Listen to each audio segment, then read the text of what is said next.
ถ่ายรูปซื้อๆนะ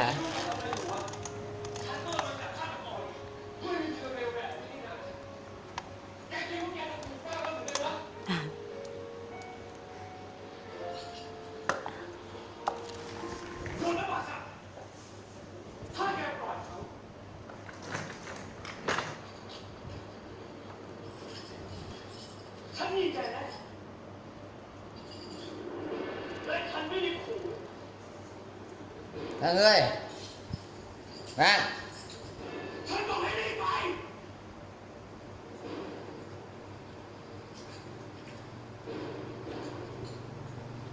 ลุกขึ้นมา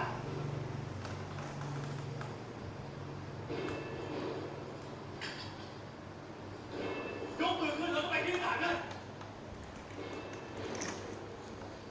ไปเลย